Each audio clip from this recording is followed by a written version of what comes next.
This is the first time in history of humanity that we've had a machine that can, one, talk like us and interact like us, and then two, has agency to make decisions within that interaction. We need a whole new set of skills and a new way of thinking about moral and emotional and social development in the context of those interactions because we need to understand how to interact, but then also, are the interactions actually degrading us? Our Capita colleague, visiting fellow Alana Benin, recently wrote that every industrial revolution has reshaped family life. Steam power moved households from farms to factories. Mass production sent women and children into wage labor. The internet transformed how a generation learns, plays, and connects. Now, artificial intelligence is entering classrooms, workplaces, and even clinics, bringing new forms of disruption and possibility. It is in the family where economic shocks and technological fractures appear first. Leaving them out of AI governance is profoundly short-sighted. I am delighted today to talk to Ron Ivey, founder and CEO of Noēsis Collaborative, which works to mitigate the risks of AI and proactively shape AI for human flourishing. I'm Joe Waters, and this is Per Capita.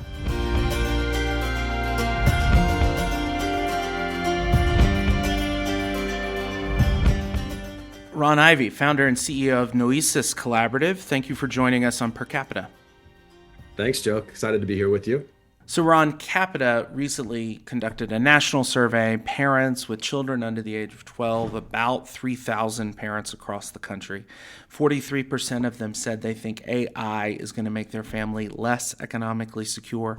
Only 20% think AI is going to make them more economically secure, despite what we've seen from AI stocks on the stock market. How should we be thinking about the stability, the predictability, and quality of life for families in this moment of technological revolution, the age of AI, we might call it?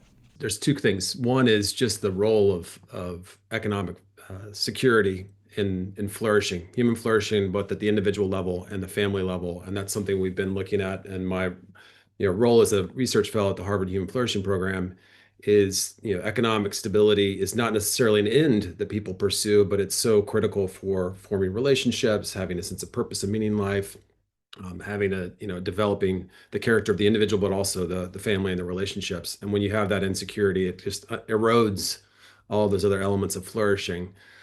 What I'm concerned about on the AI front, it seems to be uneven in terms of how it's going to impact different demographics, different classes, and undermining certain types of families and strengthening others. The biggest concern is that we're going to see some kind of continued concentration of wealth, concentration of prosperity at the very top of the system, and undermining those at the bottom and the middle, and kind of gobbling up the opportunity to a very small set of individuals that have access to AI capabilities or understanding AI capabilities or working on them or associated with companies that are either integrating them in their corporate activities or developing them as well. And the rest of the economy may get left out.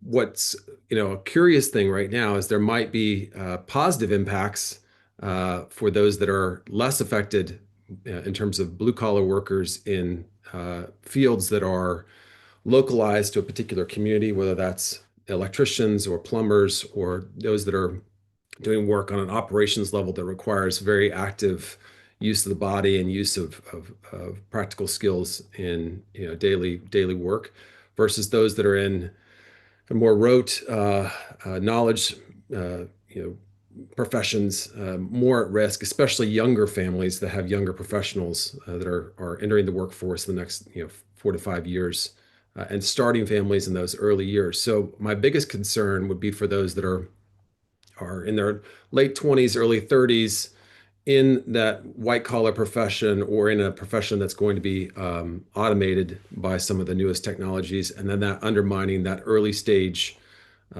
stability, which is already an issue, as you know well, in terms of the current economy and family formation and the development of that sense of stability for the family. So those are my biggest concerns right now. And then on the education front, making sure that all levels of society are able to develop their human capabilities and their human skills in a way that's more equitable. There seems to be more effort and economic resources at the very top of the system to develop those capabilities, and less concern for the broader population. And finally, there's just a speed at how these things are developed, and how families can keep up, workers can keep up. I think that's a real risk and concern that our civil society and our academic institutions and our state governments, local governments are having a hard time keeping up with the speed of the development and understanding, the impacts. Those are all challenges that I'm seeing right now. I want to get to that last point because I think that really speaks to the issues of governance and policy. But before we get there, I want to talk a little bit more about education and the type of education that you think will be required in the years ahead. To my mind, in order to sort of adapt to this new reality, the answer is not going to be to just make sure that everyone is very educated about how to use AI well, but to go deeply into the sort of humanistic learning, which is what really develops those human capabilities that forms us in the habits and the dispositions to use technologies well. Is that your sense of it too? Yeah, I think there's a big push right now at all levels of education to push AI, particularly generative AI, into the classroom. And I think there's a concern that we're getting, we're emphasizing the actual use of the tool versus the development of the human capability that could use future tools that are developed by the time that kid graduates. And when we think about, the future work activities that have happened over the last 10 years, I was involved kind of in the early stage, development of some research and reporting around future work in the kind of 2017, 2018, 2019 time period. And it was fascinating during that time period. There was a lot of emphasis on skills gaps and job training and this type of activity. And I proposed at that time period of, shouldn't we be thinking more about human capabilities and development of human capabilities? And I got a lot of dead stares at that moment. I'm having a different set of conversations with philanthropies, with education officials, with workforce development officials, where there's a kind of openness to take a step back and say, no, what are actual human capabilities? And should we be reorienting education around that? And at a deeper, more fundamental level, what is human flourishing, and how do we orient all levels of education, especially the higher ed component or the continuing ed or community college, to these elements of human flourishing that are kind of an afterthought in many cases for education. But in the context of AI, as the AI systems develop, if you don't have that more sophisticated understanding of what human capabilities are, you may be training for last year's product, or a product from 3 years ago or 5 years ago, not necessarily training on the person and developing the person, forming the person on the kind of fundamental things that don't necessarily change about us and that lead to our own flourishing in adult life. So that's I think a key shift. That's a positive shift in some ways, is that there's a kind of openness to reimagine the education system in a way that's more oriented up towards that, because you just can't predict how these technologies are changing. They're changing so quickly, on a month-to-month basis. And it requires, taking that step back to say, wait a minute, what are these fundamental capabilities? And that's something that's been interesting on the human flourishing research side, is there's been quite a bit of emphasis on, emotional states, mental states, well-being as a kind of framing for human flourishing, which is important. And there's also this other long tradition of looking at capacities, capability development, all the way back to Aristotle, but then also to modern thinkers like Martha Nussbaum, Amartya Sen. And one of the cool things, been involved is just bringing those different conversations together to say, really, what are these fundamental capabilities and how do they link up to these ends or aspirations that we have in terms of human flourishing? If we are trying to find more purpose and meaning in life, if we're trying to develop relationships, are there kind of existential or spiritual capabilities that we need to develop that even at the secular pluralistic level, we need to be thinking about?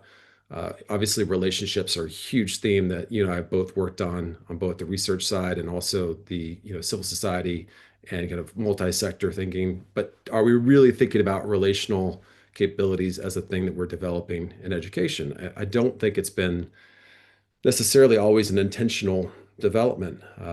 And then other capabilities, behavioral, technical skills, et cetera, that are some of the more traditional things, but thinking about them holistically for a child or for children more broadly, and then young adults.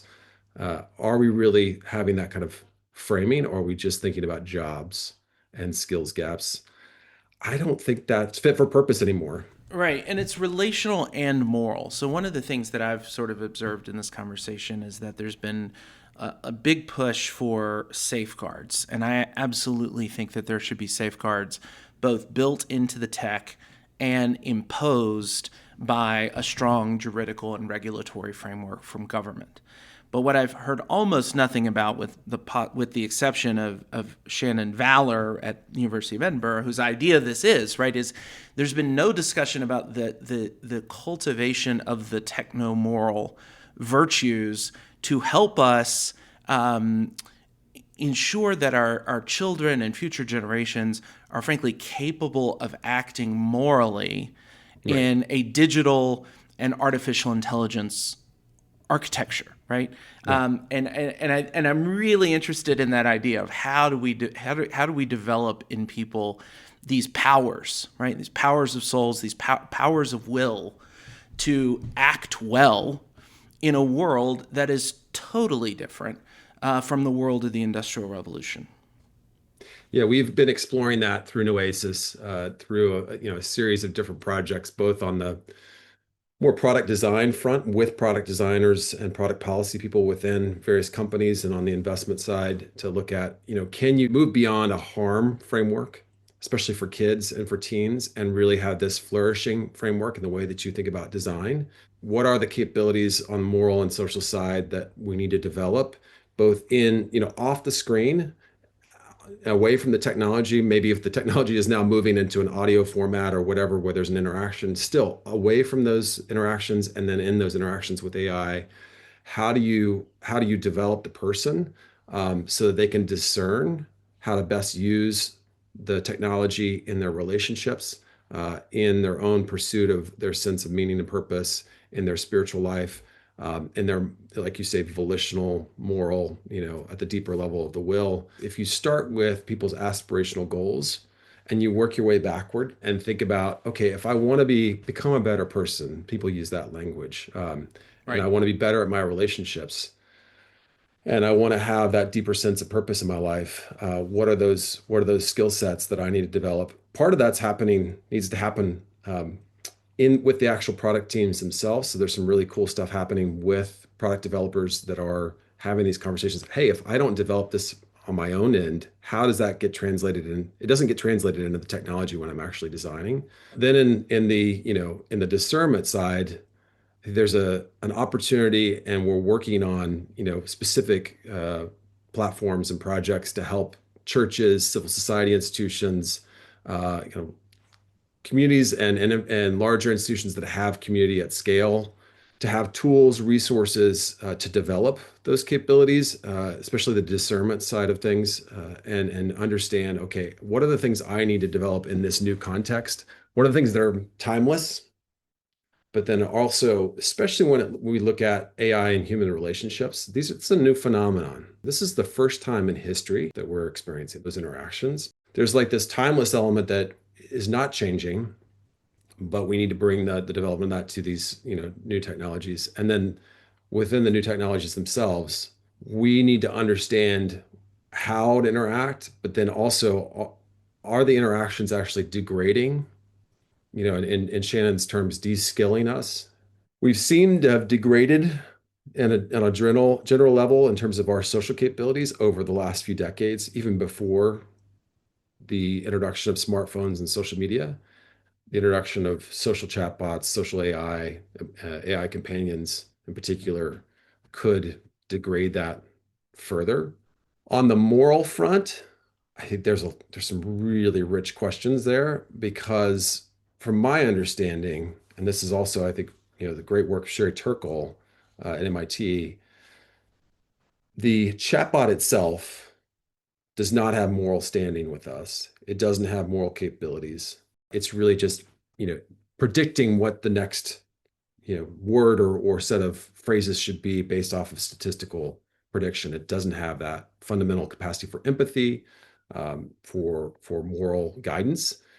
And that gets really scary if children and teens are going more and more to a chatbot to ask deeper questions about moral dilemmas they're in. So, how do you develop the teen or the child's moral capacity to engage, in a way that's safe for them, that protects them, but also orients them towards this, more positive goal of flourishing? And how do you prepare families to, be asking these deeper questions, or in some cases, for both families and educational systems, should we even be letting kids interact with chatbots if they don't have moral capacity? And we don't really know if they're going to negatively degrade the social and emotional skills of that child. And those are the most unique things that we have as humans. Should we be setting our child in front of a chatbot for 2 hours a day? And some schools are doing this. ChatGPT and the other chatbots that came online in the last few years, it's a new thing in that its ability to mimic us is a real game changer. Yeah.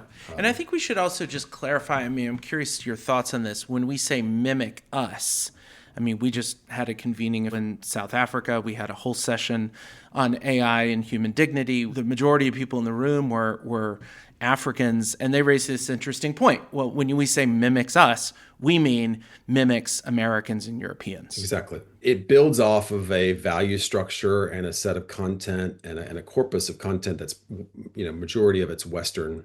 There's so many diverse cultures that are not represented, or languages that aren't represented in that corpus of data, or in the design of the models. Because there are when the way that the models are designed, the algorithms, there are value choices and moral choices that are being, selected there. And those are mostly a subset of even our culture in a certain zip code, in a very narrow, set of our society is making those choices. And then that has an impact on everyone that's using those technologies. Yeah.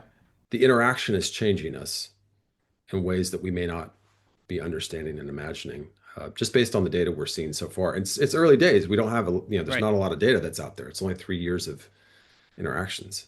Right. But the top line message is: would you leave your child with a stranger for 2 hours a day that you didn't know, that you probably had a strong understanding that it didn't have a moral conscience, had zero empathy, it has no empathy, and yet it's giving guidance and giving, direction for that child when that child is asking questions on a whole range of topics? Would you feel comfortable giving your child to a stranger? And that's, unfortunately, I think a lot of people are doing that without really thinking about it, because they have this logic in their head of, oh, I don't want my kid to, be left behind.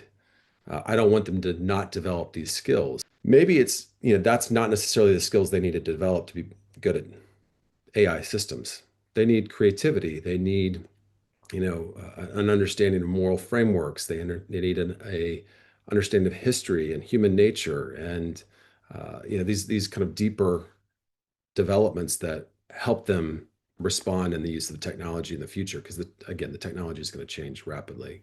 Right.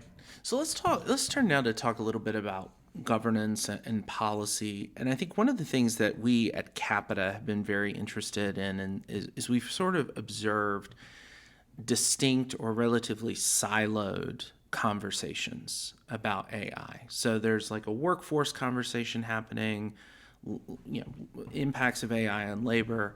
There's a human connection conversation happening. There's a child rights and child safety conversation. And of course, where we're interested is in the impact of AI on all of those, because all of those relate to the stability, predictability, and quality of life for the most fundamental group unit of society, Right. which is the family, right?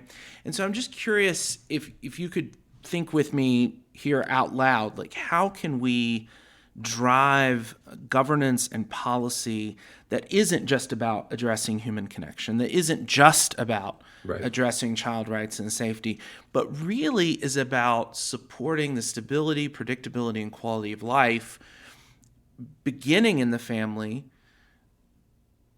through our communities, and then more broadly to actually contribute to the protection, if not the promotion, of the common good in this sort of new industrial revolution that we're living through. Yeah, that's a great question. I think first we need to look at what are the drivers for the development of AI right now. And at the very highest levels, they are individual gain of those that are developing the technologies on a material side. There's like individual, like, hey, I want to create something cool and I want to be at the cutting edge. Um, there are shareholder maximization concerns of how do I get a return on investment on my particular product. And then, on the policy side, the two primary things that are driving how the regulatory world and the policy world, especially this year, are thinking about it are geopolitics. How do we beat China? And then how do we drive economic growth? There needs to be a third framework that civil society, faith-based institutions, academia, policy leaders need to rally around, and that's human flourishing. And human flourishing needs to be more robust and more clear as a not necessarily saying, hey, those other two objectives are bad. I don't think that gets you anywhere, but you need to have an alignment of a coalition of institutions that are working towards this third objective. And within that, we know that individual flourishing is driven by the family, by those relationships, by friendship, by community, um, by the common good in terms of the environmental and social context in which people live. And through that, look at, okay, you can have a more holistic view of work, education, human connection, how these things all fit together, and how and have less siloed conversations on the policy front, because you have that bigger lens. Until you have that bigger lens, you're going to get caught up in the debate of these other two big drivers. So that's one piece, looking at how work plays into family stability. There's a certain narrative, even among those that are doing the scenario planning on the economic front. Molly Kinder at Brookings just spoke at the Notre Dame AI Faith and Flourishing event a few weeks ago about some scenario planning that she was a part of, where there was a group of economists, some of the leading economists in the United States, meeting with those that were experts in the AI capabilities, and just thinking about, okay, where are things going? What are the different scenarios we could be in right now? And there was one scenario where there was no work in the future, and yet everyone was, there was abundance and everyone had what they needed. And the economists in the room thought that was an amazing scenario. And Molly was just stepping back and saying, okay, I don't think these people are really thinking through how important work is for dignity, for community standing, for the flourishing of that individual family in the context of a social, relationships at a local level in particular. Um, but if you have that flourishing lens, and if you have that way of looking at it, you say, okay, these aren't just individuals that are maximizing utility. These are people that are embedded in relationships, and their whole psychological well-being is wrapped up in having a sense of dignity and having a purpose in their daily life. And we need to be setting policies around that. I think there's also, too, I think, a really interesting perspective of, is our policy objective and our company objective, our design objective, to mimic human capabilities in the development of AI systems, or is it to augment and support human capabilities? If you have a flourishing lens, and within that, the context of family as the developmental, the heart of development of an individual, and the heart of a social relationships that individual's in, the heart of a community that thrives or not. then you would have a capability lens. You wouldn't have a mimicking lens in terms of how can we orient all of our technological development, all of our economic resources, all our investment from a DoD perspective into the mimicking of human capabilities in the design of these technologies. You would have a different paradigm. I'm not saying I'm not naive or too idealistic that that's going to go away, but there is a positive thing that I'm seeing in the last 6 months where there seems to be a network of both progressive and conservative leaders and institutions that do have either family flourishing or community flourishing or human flourishing more generally as a North Star for their work. And they're seeing that they actually have more in common, even if they're, a progressive Jewish group or a more conservative Catholic group or a Hindu, whatever the Right. background, or secular humanist groups as well. There seems to be a coalescing around this third framework and starting to work together on the policy front and also on the product design, product development standards, and then the third, the community discernment, faith-based discernment, civil society discernment on how do I use these products for my own flourishing. So just to summarize, you need a third way of thinking about it, and you Mm-hmm. need a big coalition that is orienting these kind of three lanes of work towards that end, knowing that, hey, we're not gonna exit the China US Right. competition. And in fact, I would say that maybe this is not how the current U.S. administration is thinking about it, but in more of a historical view over the last 80 or so years, the post World War II war. I mean, I would say actually the United States winning in that competition Right. matters for human flourishing and human well-being. 100%. It's integrated. It's all integrated. Yeah. And I think you see that in some of the historical examples of the 1940s and 50s, in terms of the way the government was thinking about and different sectors were thinking about the different policy responses from the FDR world and then after of, hey, we need to have a more decentralized economy. We don't want monopoly power, totally concentrated in one set of entities. We want more, civil society involvement and stronger families, and we need this public infrastructure to support that.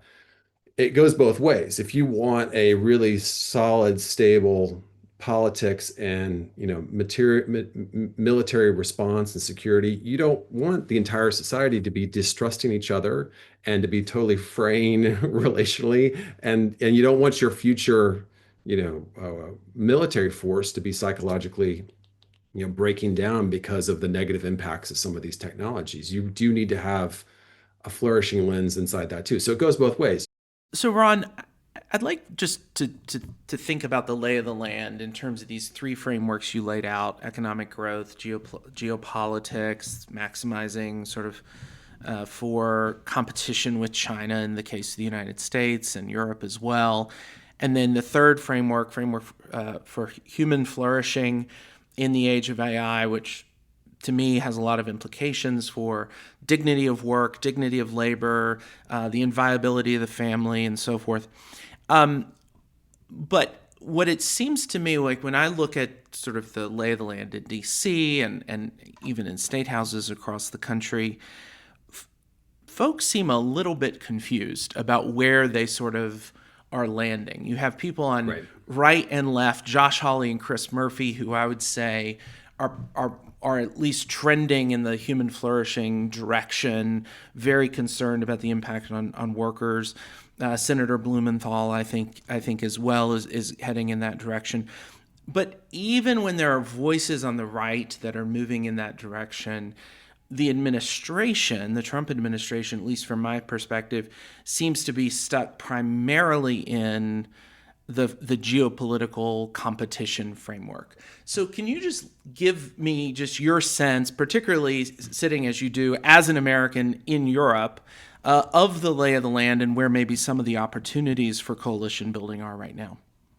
Yeah, I think you have to start with where were we a few years ago under the Biden administration, and from the European perspective, how the EU responded to AI over the recent years. And I think from my perspective, there seems to have been a heavy emphasis on safety and existential risk, especially existential risk, uh, and how do we mitigate those things? Not saying that that's bad, but there wasn't necessarily as much rhetoric and policy focused on innovation, on how do we win on a global level in this geopolitical environment with, especially autocratic governments that are advancing really quickly with this technology.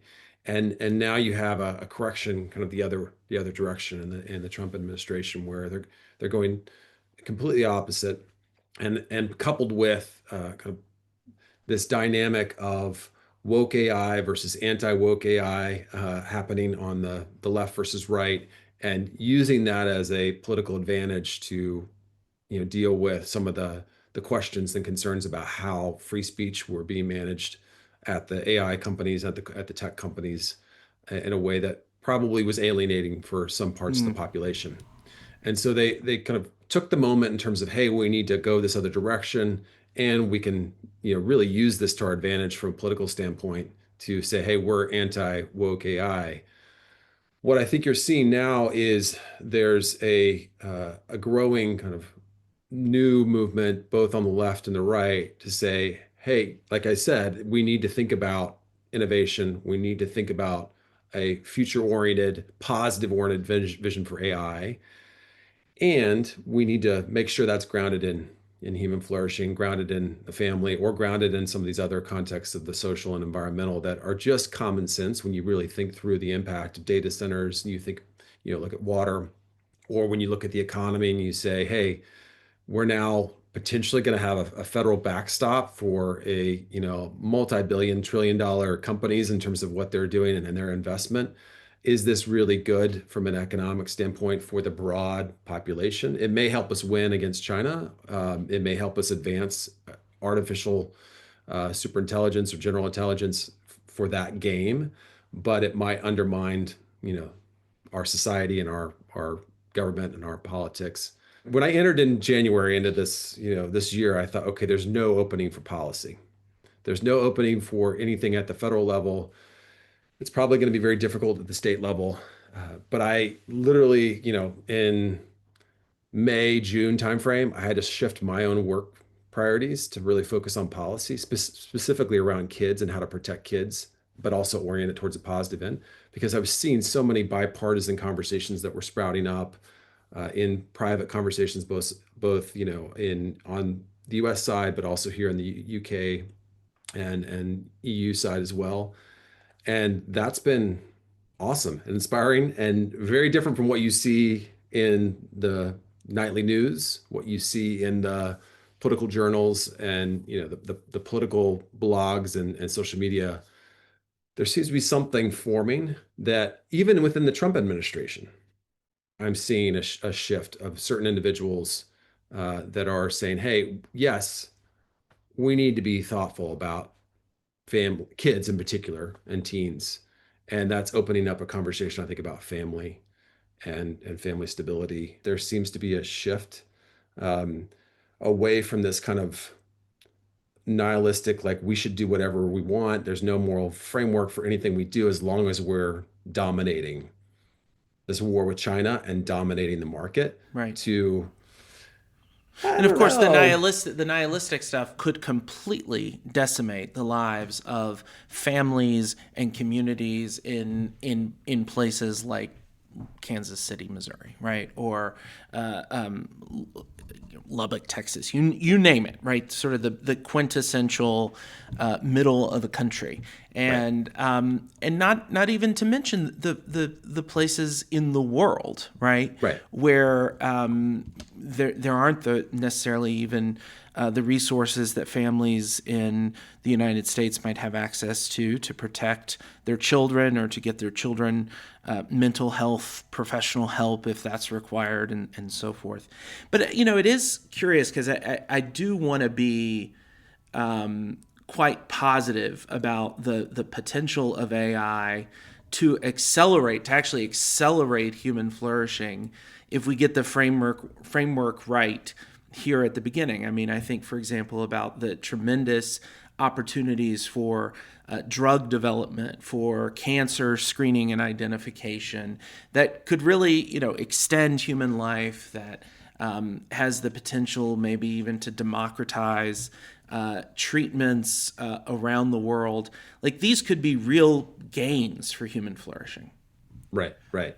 I think that's what I'm seeing too. I think there's a lot of attention on generative AI, chatbots, but there's a whole set of innovations that are happening in other types of AI systems that are advancing these types of developments in the healthcare space, the medicine space, even the education space. One of the things that I think I'm seeing educators are starting to come around is, okay, we need to be thinking, how do AI systems actually alleviate and reduce the administrative burden, reduce the cost of education?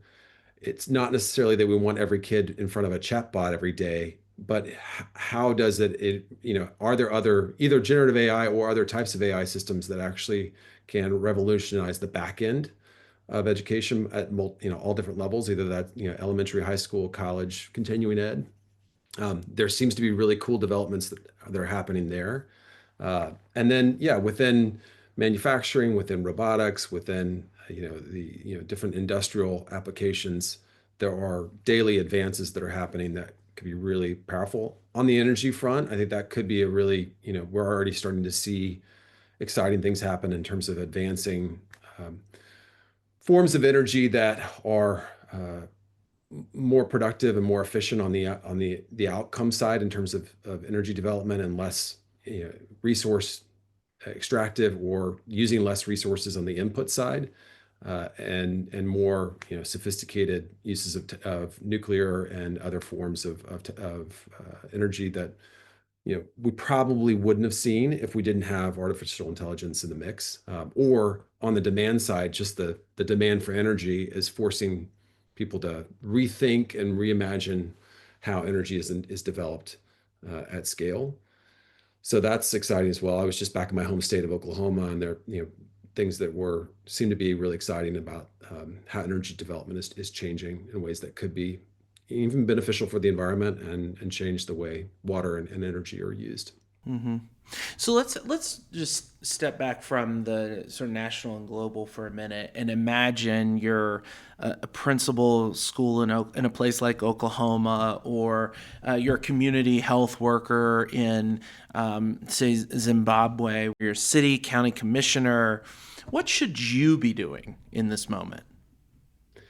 Yeah, I think this is an opportunity to step back and say, okay, what's the purpose and objective and use cases that we're really focused on in terms of the development of AI and the use of AI. We were taking a step back to look at education, and think about what is the purpose of education, what are we trying to develop. So at the community level, or at an institutional level, in a hospital, at a local community hospital, or in a school, not jumping right into what are the available technologies that are getting marketed to me, because there's a massive amount of marketing that's getting done at these levels. But no, let's, as an institution, let's, as a community, first ask, what's our vision? What are our objectives? What do we need? Where are we having problems that this could be used as a solution? And then discerning what is the right AI technology or AI system to support that particular use case or problem that we're trying to solve.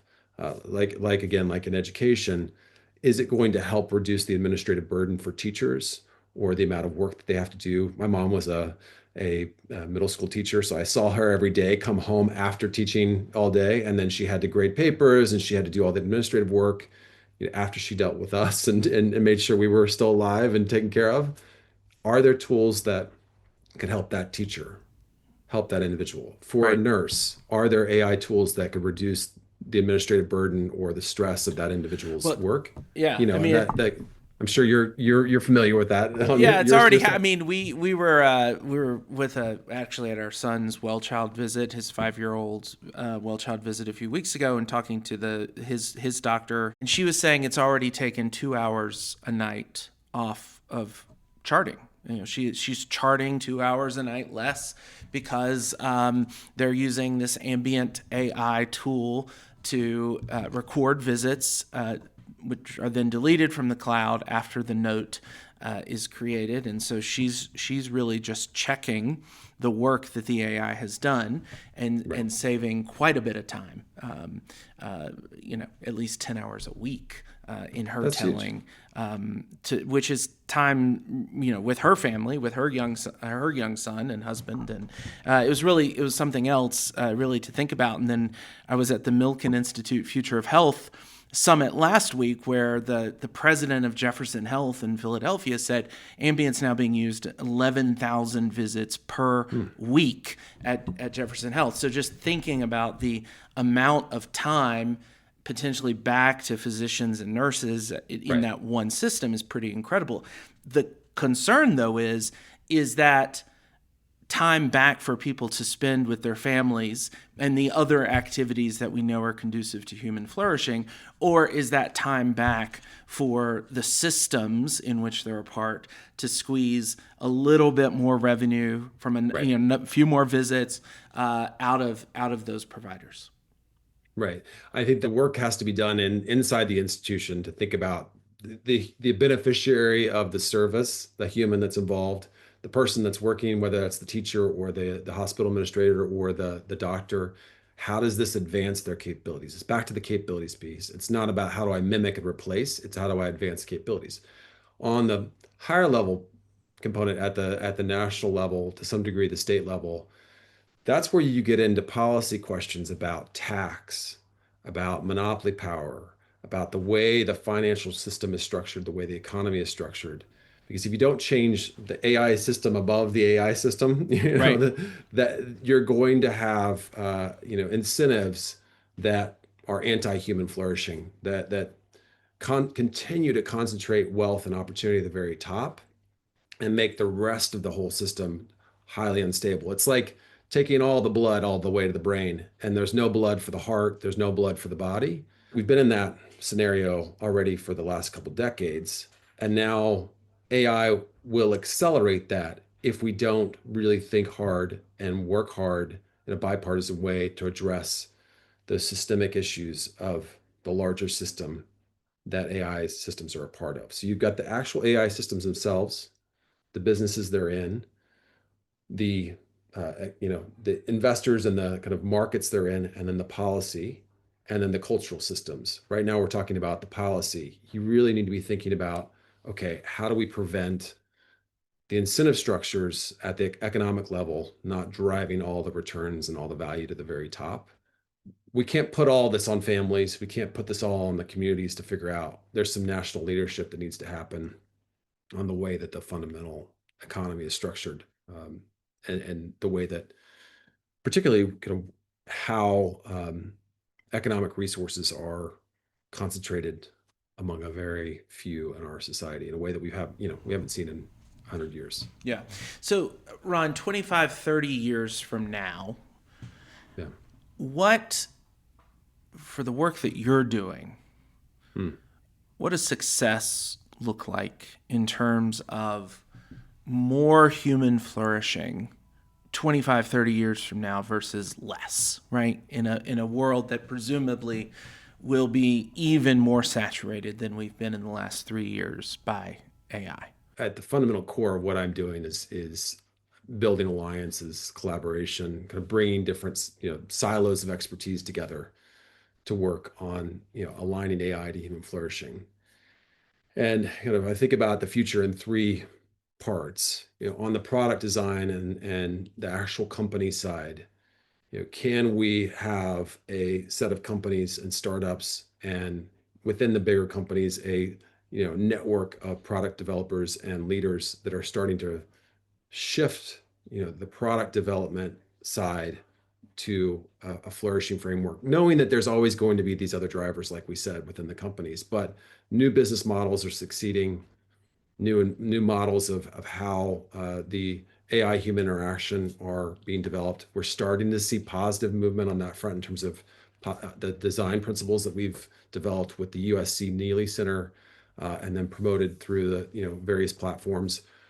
There's starting to be some uptick within the bigger companies, and we're getting exposure to investors and a startup ecosystem that's excited about that and started to adopt that. So that adoption has happened, and we're winning the marketplace. In order to win the marketplace, you have to have the demand side. And I think the success for me, 30 years, is there's been a coalition of faith-based institutions, civil society institutions, academia that is helping inform the demand side of this equation and helping people discern at the individual level, the family level, what product should I be buying? You could think about the healthy foods movement as an analogy. Obviously our food system needs significant work. Just comparing my own experience of U.S. versus Right. France, we've got a ways to go, but we've significantly evolved on the health of our food. Could we see a similar side of a greater awareness on the market side of, hey, what kinds of use of AI technologies is actually leading to my flourishing? And how do we have practical tools and content and making sure that's, changing the demand side to where that's shifting and responding to the product design side that I stated earlier. And then third, we've got a political movement that's bipartisan, that's putting in the guardrails and the safety components, but also, really thinking about how do we have the institutional design at the policy level and the economic level that's moved beyond this kind of zombie neoliberalism that we're still to some Mm-hmm. degree in, Yep. but that we're which we've done before. That we've shifted Sure. our political economy in positive ways. We've digressed and we've gone backwards on that. But having that kind of stable political movement and policy movement that has reoriented the policies for the broader common good and well-being of families. There's like green shoots right now, and there's positive things that are happening that's bipartisan, starting with kids and kind of increasing that aperture to think about the full life cycle of individuals. It's easiest to do with kids because everybody can agree on that front, but my hope is that we can expand that. And I think faith and spirituality is a pathway to do that, even if you're coming from different faith perspectives, or even if you're coming from a secular humanist perspective. There's a way to think about these things on a deeper level that it seems to be happening. And just on that last point about sort of the different faith and philosophical perspectives, it reminds me of something in James Davison Hunter's book, Democracy and Solidarity. We need a meta-humanism for the age of AI, right? Right. We Right. need Jewish, classical, Christian, Confucian, right, indigenous perspectives brought into this conversation. So I agree with everything you just said. Right. I would just add that key to that success is going to be authentic inclusion and collaboration of the majority world, Right. which is only going to become more and more the majority world, because right now this conversation, to my mind, is far too dominated by European and American voices, with of course some perspective, at least on the tech development from China. Last thing, I always love to ask people what's one project they've dreamed of but haven't started yet. Hmm. I I would say I've started something, but haven't fully, had the time to execute it and fully develop it. Is this kind of deeper reflection on human capabilities and their role in human flourishing and how that translates into AI capability development. I think we're in the very early stages of that, but there's exciting, opportunities to advance both the kind of theoretical work, the conceptual work, and then translate that into practical guidance for those that are either on the product side or on the policy side. And like I said, I think that just paradigm shift from the Turing test, are we building something that thinks like us or talks like us to, hey, let's have a different model of how does this AI actually augment and support human capabilities that help us flourish. That theoretical to the practical work is the work to be done in coming months and years. So excited to work on that. Ron Ivey, thank you for joining us on Per Capita. You, Joe. Always good to see you. Thank you for having me. Really enjoyed it.